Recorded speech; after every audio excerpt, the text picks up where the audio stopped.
ما أجمل الحياة حينما ننظر لها بجانب مشرق، وما أجمل شعاع الشمس عندما تشرق أشعتها الذهبية بالتفاؤل. ما أجمل التفاؤل، وأن نبدأ يومنا بابتسامة مشرقة. دعونا أن ننظر للحياة بجانب إيجابي، وأن نتأمل بخلق الله وإبداعه السحري. انظر إلى الوردة وألوانها، فهي تضفي السرور. فلا تدع الحزن يقتل قلبك، ولا تدع الشيطان يوسوس لك ويوهمك بأنك وحدك الحزين، وأنك وحدك من تتكابد الأحزان، وغيرك في سعادة وفرح. انظر للحياة بجانب مشرق وسعيد. اقنع نفسك وردد أنك سعيد، وأنك تمتلك أسباب السعادة. اكسر اليأس بكلمات التفاؤل والفرح، وكل ما داهمك اليأس دع الأمل يشرق في قلبك، واصرخ بصوت عال إنك سعيد، وليس للحزن مكان في قلبك.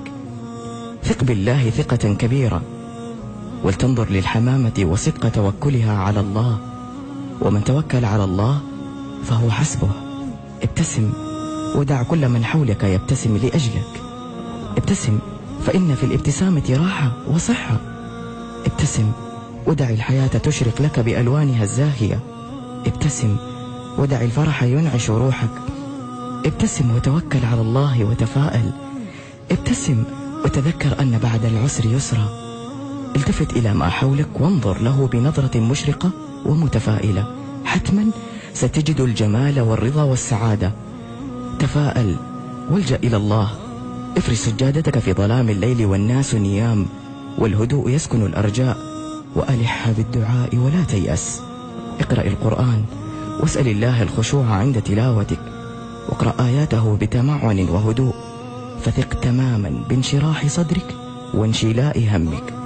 لا تجعل الحزن عنوان يومك، ولا تيأس عند حدوث مشكلة أو عارض في حياتك. فثق تماما بزواله عند تفاؤلك وهدوء أنفاسك، وعند لجوئك إلى خالقه.